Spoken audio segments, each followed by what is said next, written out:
Pour l'exercice 76, on nous dit développer x moins 1 au cube. Donc, quand on voit comme ça x moins 1 au cube, il faut être capable de reconnaître que cela fait penser à a plus b puissance n qui donne cette expression appelée le binôme de Newton. Sauf que ici, il faut faire attention, nous on a un plus alors que là on a un moins. Donc on comprend qu'il faut faire apparaître un plus. Et donc, pour faire apparaître ce plus, on doit juste mettre plus moins. Soustraire par un nombre, c'est ajouter son opposé.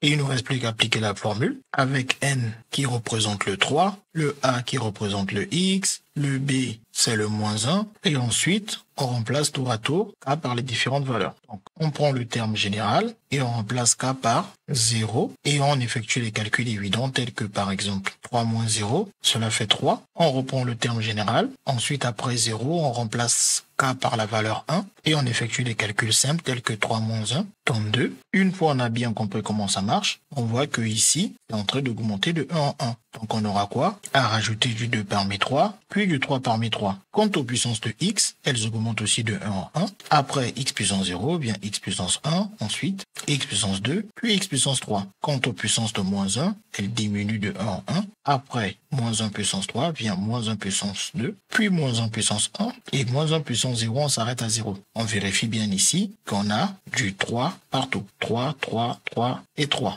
Ensuite, une fois qu'on est là, il faut être capable de faire le triangle de Pascal pour trouver les coefficients binomiaux. Donc, pour faire le triangle de Pascal, c'est assez rapide. On fait un petit tableau à double entrée comme ça. On met les valeurs de n de 0 à 3 parce que c'est la puissance 3. Et on fait la même chose pour k.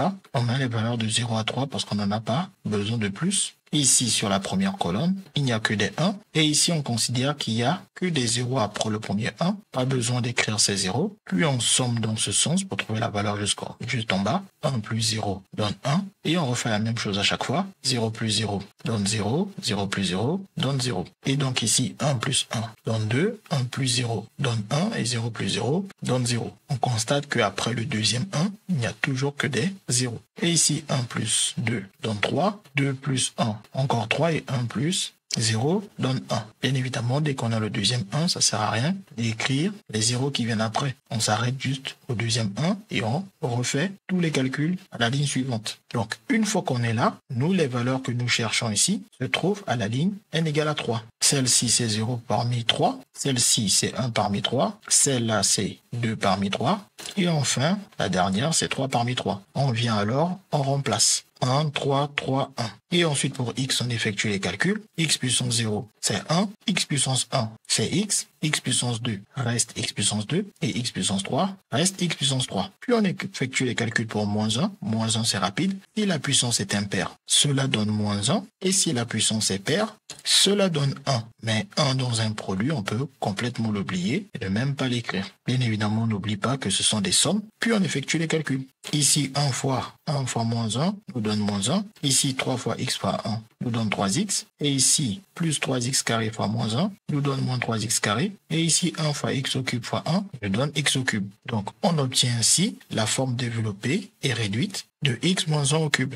Ensuite, pour la question 2, on nous dit en déduire la valeur exacte de 999 puissance 3 sans calculatrice. Donc, quand on a 999 puissance 3, c'est assez facile de faire le lien entre les deux. On a un moins 1 en comprenant qu'il faut faire 1000 moins 1. Une fois qu'on fait 1000 moins 1, on comprend alors qu'il faut appliquer cette formule pour x égale à 1000. Donc, ici, on remplace tous les x par 1000. Et une fois qu'on est là, les calculs sont assez simples. Moins 1 reste moins 1. 3 fois 1000, c'est 3000. Et 1000 puissance 2, c'est 1000 fois 1000. 1000 à 3 zéros, donc 1000 fois 1000 donne 1 avec 6 zéros, soit 1 million. Donc, avec le 3, moins 3 millions. Et là, pareil, 1000 a déjà 3 zéros. Si je l'élève à la puissance 3, le nombre de zéros triple, ça fait 1 milliard. Et ensuite, on n'a plus qu'à effectuer ce calcul. Attention à ne pas oublier que ici, c'est 9 zéros. Ce qui, après des calculs simples, nous donne le résultat suivant. CQFD, ce qu'il fallait découvrir.